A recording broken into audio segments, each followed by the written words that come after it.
Poverty is a nasty mentality. Dallas, Texas ranks first nationally in child poverty for cities over 1 million. I don't think we knew the realities of how deep poverty can run, how it can twist our minds. See how this ministry is making an impact.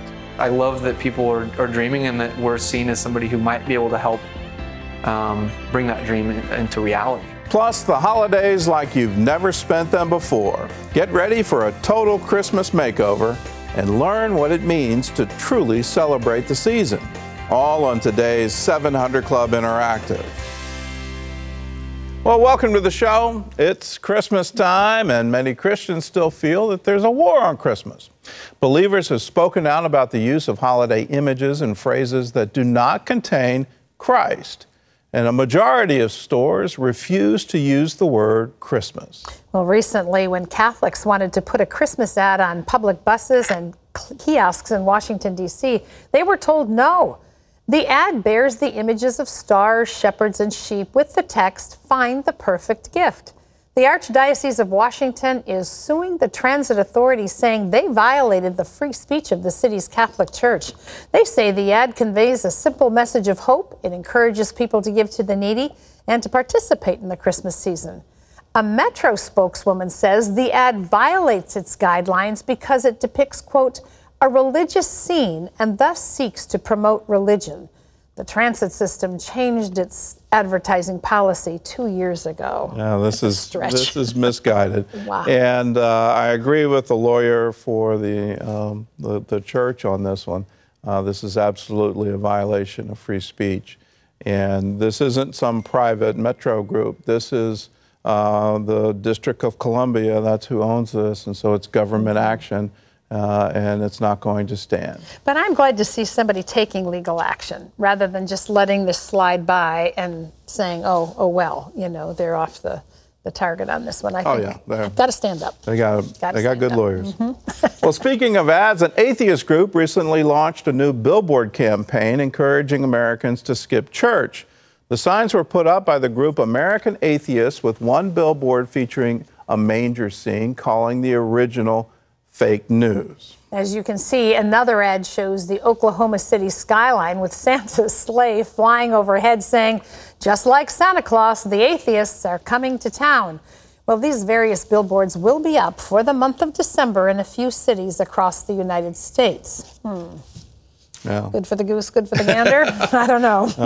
Yeah, I'm all for free speech. And if people want to attack religious belief, they want to spend their money to do that. Well, we live in a free country, and they're free to do that, so go for it. At the same time, I'm absolutely against, let's, remove the reason we have this winter holiday. It's celebrating the birth of Christ, and it's a key moment in the history of the world, and to ignore that or to pretend that that doesn't exist or that's not the reason, come on, give me a break. It's, why can't we say Merry Christmas? And that's the reason we're having this. Well, it's kind of the ultimate intolerance to me, because the billboard that the Catholic Church wanted to put up was simply one of hope and a message that they hoped would be an encouragement to people to both be blessed and to bless. And pointing someone to beyond the materialism that we've descended to, but that there is a perfect gift, that, what a great message to send, that there is a gift. And when you give, as part of the gospel, God so loved the world that he gave. When you give, you're echoing what happened in Bethlehem 2,000 years ago. But why the need to put down someone else's point or faith instead of just stating your own? Because that's what the atheist signs really are about. Well, evangelistic atheism is the new thing. Wow, there you go. There's a phrase. They're trying to convert people to their way of thinking. Actually. I like that. All right, I've got to get the trademark on it. The T-shirt is coming soon. The percentage of born-again Christians in America, sadly, though, continues to decline, and only a minority of them believe that they have a strong personal responsibility to even share the gospel. The results come from a monthly nationwide survey with researchers stating that the decline is largely due to attitudes towards evangelism and salvation. They warn that American parents are failing to engage their children in the faith, and fewer churches emphasize and equip people for evangelism. And that is a very disturbing trend. Yeah. That is what the gospel is all about. That's our commandment. You can't call the Great Commission the Great Suggestion. It's go into all the world, preach the gospel. And to lose a generation, and I think we've already lost a generation in America, the generation that grew up in the 1970s was largely unchurched. And now their children are having the same experience where they just don't know the stories of the Bible. They just don't know Christianity at all. And how can you share if you don't know? And then on top of it, now they're raising children. And so it's now the third generation. So how long does it take for a culture to lose its roots? We're seeing it unfold before us, and it's alarming. At the same time, let's encourage churches and let's encourage Christian families to take that on as a challenge. How can we properly train the next generation? How can we give what has been given to us to those who follow, and then encourage? It's one thing to say there's a real problem. It's another to do something about it. So let's all do something about it. Well, speaking of doing something about it, Kathy Lee Gifford has been a regular face on morning television for years. Recently, she's been very outspoken about her faith. Well, while hosting the 95th annual nationwide Christmas tree lighting in front of the White House, the Today Show co-host debuted a powerful Christmas song with a Grammy-winning award country star Brett James. Kathy Lee co-wrote the song, which is all about the true reason for the season, and here's a clip. Jesus is his name, and his light shines in the wilderness on our brokenness and our loneliness, and this cold world of hopelessness. Christmas Day, Jesus is his name, and Jesus is his name.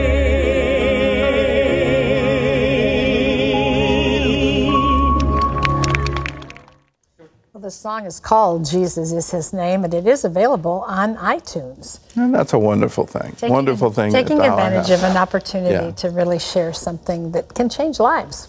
Well, speaking of songs and performances, the group Pentatonics. I can't pronounce that. Pentatonics. Okay. And Jennifer Hudson made Jesus go viral with over 2 million views online with her own rendition of How Great Thou Art. Well, the classic hymn isn't traditionally a Christmas carol, but when sung in the presence of Christmas trees and seasonal decorations, the song becomes as festive as it gets. Take a look.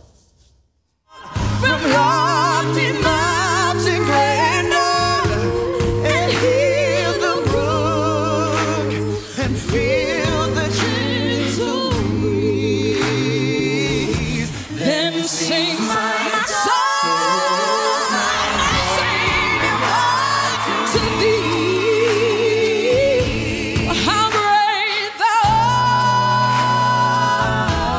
how great thou art,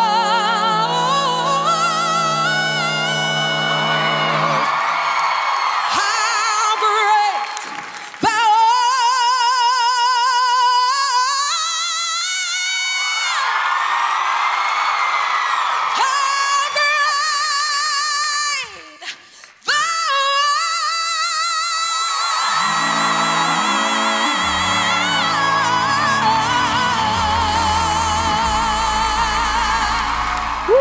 I'm out of breath. I just But she's not. I think she could hold that note forever. Unbelievable. Just hitting it. Not only hit it, but the sustain. Anyway. Unbelievable. Well, with Christmas almost here, many organizations and ministries are looking for ways to help their community. One organization is making sure senior citizens are well taken care of.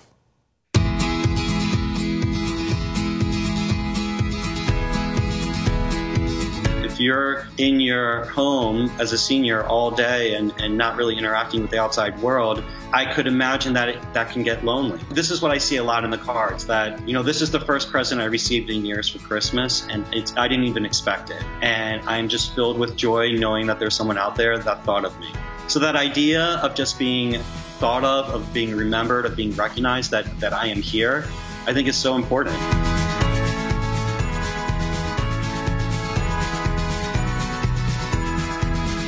My senior this year, all she wants is soap, and she said if possible, I'd love Dove soap because, you know, it's soft and it's what I really like. It really got me to think, because my closet is filled with Dove soap.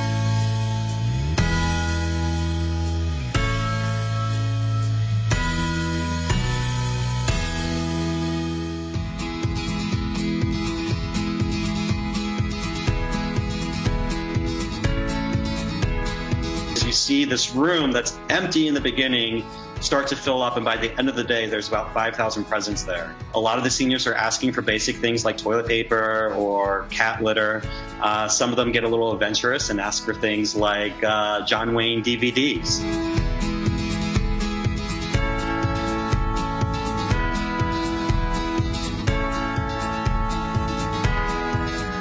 We include blank thank you cards with every single present, and we've seen a lot of these cards, and they're just some of the most beautiful, kind messages from the seniors back to their Secret Santas for things that I think a lot of us take for granted.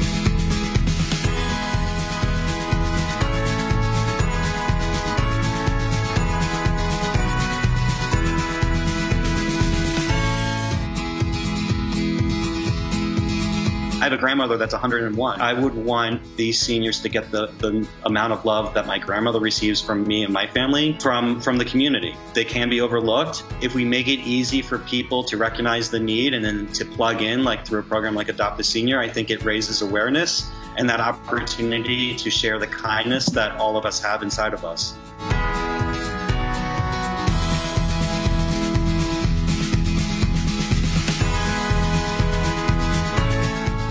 That is a great idea. I love that program, and it's you know, you look at how it's grown, and it's certainly it seems huge. I mean, they've got to rent U-Haul trailers in order to get the presents to them. But just a simple idea based on a perceived need, and boy, our seniors, particularly the low-income ones that do not have family around them, yeah, it's the holidays can be Christmas can be a very lonely time. Yeah. And just to think of them.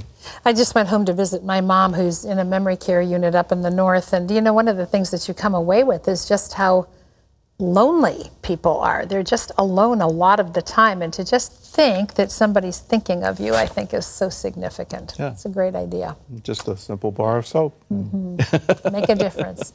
Well, coming up, are you tired of being on the holiday hamster wheel and getting swept up in all the things you have to do for Christmas? Well, get ready for a total Christmas makeover right after this.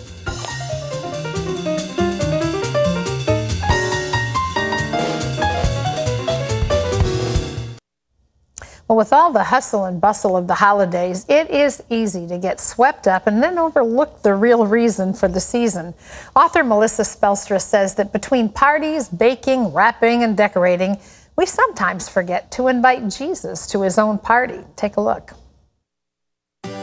If you're dreading Christmas because your to-do list keeps growing and your priorities are out of order, then it's time for a total Christmas makeover. Focusing on things instead of the real reason for the season can leave us feeling empty. In her new book, Total Christmas Makeover, author and Bible teacher Melissa Spoelstra shows us how to put Christ back into our Christmas celebrations. Joining me now is author and speaker Melissa. Am I saying Spoelstra right? Spoelstra. Spoelstra. Okay. Yes. Thank you for being here. I want to mention your book because it's wonderful and filled with good thoughts and things that we need to contemplate during this. It's called Total Christmas Makeover, and that's what we're going to be talking about today. You say in your book that it's easy for us to forget to invite Jesus to his own party. What do you mean by that? Well, I think we just get so busy. wrapping, shopping, the to-do list. All well-intentioned. We already have a busy life, and so Yes. Christmas adds all of these extra things on top of it. So what a way to say happy birthday to our Savior. I have no time for you. You know, so we have to be very intentional with our posture to say, how can we recognize and remember Christ? Yeah. And that's the whole point of Christmas anyway. As His people, we surely don't want to say no room at the inn. Right, So right. How do we intentionally focus on Jesus? What are some thoughts that you have on that? Well, looking back for me on the biblical celebrations in the Old Testament, because we have no mandate, there's no chapter and verse that says here is how to remember Christmas, but we see God orchestrating biblical celebration throughout the Old Testament. And in that, we see rituals, eating special things. And so we have some of those for Christmas, which is great. But there's a big difference between, oh, I'm putting up my tree to get it done, and I'm putting up my tree saying, wow, you're the light of the world, God. Wow, your love is new life, which our evergreens represent. Yes. So it's the total Christmas makeover isn't a behavior modification, it's the heart change where focus. it's Yeah. the focus of where we see. So there's the rituals, there's a focus on relationships, people. I mean, this is where God says, tell your children about who I am and what I've Kind of what we done. just saw in the story about the elderly and people Yes. making a difference in someone else's life. Yes, and focusing on people. People can become scenery and machinery, you know, where they're Yes. just the person who brings my coffee or the person who delivers my package. And Christmas is a great time to focus on people and appreciate one of the greatest gifts we have are the people in our lives. Yes, and sometimes we don't realize that until they're not there anymore. Right. In some capacity. You know, for a lot of people, the holiday season can be dreadful and dreading it because something unhappy has happened during the holiday season, or because it was difficult as a child, there was something missing that you didn't have. What's your word for people who find this season difficult? I know it might be someone's first season without someone they love. It could be they're facing an illness or memories from their childhood. But you know, the heart of the total Christmas makeover is Christ. And when we strip away the trappings of Christmas, all of those things that can point us to Him or can become rote and religious, rather than the heart behind it, we find ourselves with Christ, and He's the one who can heal our broken hearts, the one who can redeem those difficult things in our lives. That's the promise. That is the promise. That's why He that's the came. present. That is the present. We have rituals that we do during the Christmas season, and you say, I mean, almost every household has something that's Absolutely. a ritual or tradition that they do. You say we should examine those things. How so? I think we just need to look at them and say, are there some that we're doing because we feel like we have to? Or we've and they're just always wearing us. done it, I mean, yeah. for me, I let go of Christmas cards years ago. I used to stress myself out trying to get the whole family together for the perfect picture and the perfect card. And that's not a right or wrong. Some people love doing them. Yeah. But for us, it was like, I stopped sending them, and you know, without guilt and with freedom to say, then I had more time to pray or more time to do other rituals that we enjoyed. So Tell me how you slow down in the Christmas season, because so much of what you talk about is taking time to reflect, taking time to just be with the Savior. To savor. Yes. And I think it's a very intentional thing. And I'm not talking about hours a day. I know I live the life that everybody's living. I've got 4 kids. I'm married to a pastor. Oh, mercy. You know, we've got a lot going on. Stop right there. Yeah, we've got a lot going on. But it's more just taking even just, 5-10 minutes in the morning or throughout the day. I mean, that's why God gave us holy days. That's why He gave us holidays, is so that we could stop and reflect. He says, stop all your ordinary work. And that's so hard for us in the days of our phones and our notifications. And exactly. We have to be very We've even moved away from that on the Sabbath, which makes it even more difficult during the Christmas season. Is that why you did this in a devotional format? It is, because I don't think we have a lot of time to take in large chunks of information, and we want to be able to have some practical, that's my heart, to have some practical things to say today. You know, when it comes to prayer, maybe just for the Christmas season, you find a special place, a chair, and just for the Christmas season, that's where you're going to spend 5-10 minutes a day just listening to God and remembering God. What are some of your favorite family traditions? Well, when our kids were little, we started with the Jesse tree, which is something where you do a little reading each day and unwrap an ornament. We started a little too early. We have some funny toddler stories about that. But then once they got into elementary school, we loved that because it gave us a reading of Scripture each night. Now that my kids are in high school and college, they're just not around every night. Yes. They're working, they're doing school activities. So we've gone to a once-a-week family devotional led by them. Oh, so we that's kind of put the ball in their wonderful. court, and they have to pick a different area of Christmas that they're going to present. My son just this week presented on the census. I learned all kinds of things about the census that was taken as to why Mary and Joseph had to go to Bethlehem. But I think that's the point, is that you have to go, what's going to work in my family? Not just, oh, what did this person do or that person do? I say sometimes, rather than looking sideways, we need to look up. Say, God, what will work for our family? What will help us remember you and remember what you've done? Well, I just want to say, if you're looking for a wonderful opportunity to help you move down that path to being more present with Jesus and more aware of the gift that he is to all of us, Melissa's book is called Total Christmas Makeover, 31 Devotions to Celebrate with Purpose. It's available nationwide. Thank you so much for being with us. It's a message we all need to hear. We're only in week 1 of December. You've got time to do this. Get it. Gordon? Still to come, the child poverty rate in Dallas, Texas has dropped, but is still high compared to other major cities. Poverty can go away. That is what my heart beats for, is to see people go walk alongside somebody else. See how this man is making a difference, one door at a time, when we come back.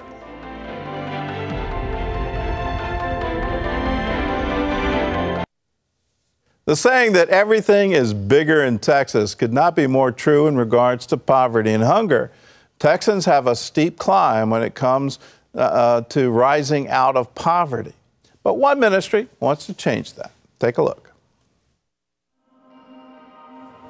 The southern part of Dallas is home to 45% of the population in Dallas. One of the zip codes that we work in is the 75216 zip code, the #1 zip code for cradle to prison pipeline in Dallas. There are 681 inmates registered versus 2 college-ready high school seniors. Dallas ranks 3rd nationally in poverty for cities over 1 million. And Dallas ranks 1st nationally in child poverty for cities over 1 million.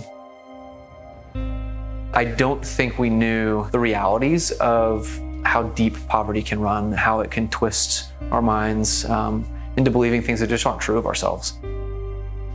We believe there's a story behind every door, and we want to learn those stories, and then from that point, really begin to respond in a kind and dignifying way. Behind Every Door started in 2009 over in Northeast Dallas. We then expanded into a second community in Southern Dallas. We got a golf cart and we went to the corner store and bought all the fried food that they had to sell there, and then a bunch of bottled water, and drove around and then asked people one question: will you tell me your story? Began to listen and to learn and then to love. It shed light on a beautiful community and on the needs of that community thought and believe that they have. So I think it takes time to become part of a community. So we showed up every day and we're there every day. Our staff are on site all day, every day. It's life on life, walking hand in hand together. And really understanding that person's needs and then connecting them to opportunities and resources that would help them move forward. They want a safer community. They want, grocery stores to come into that neighborhood and some other things, but by and large, they're happy and they just want to spend their days there.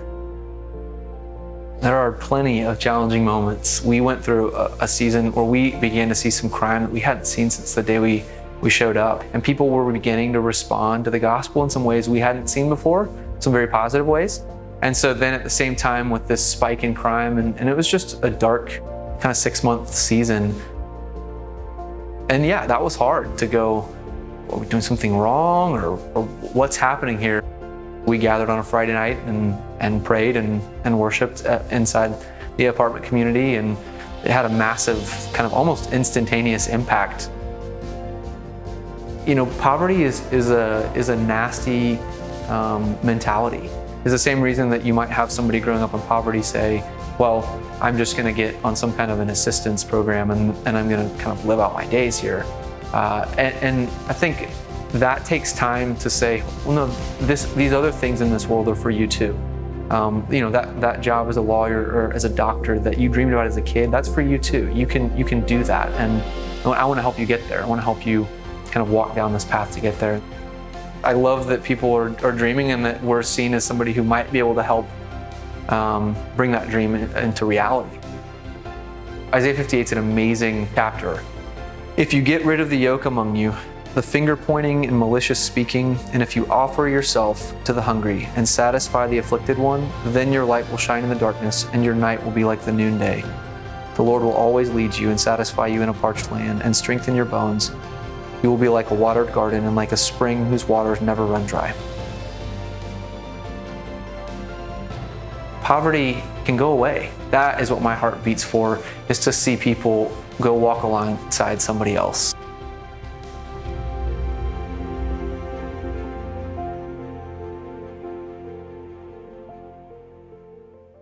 Well, that's the signature verse that God laid on my father almost 40 years ago to start Operation Blessing.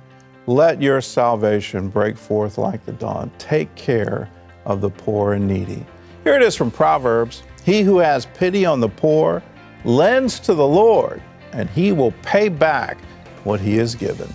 God bless you and have a Merry Christmas.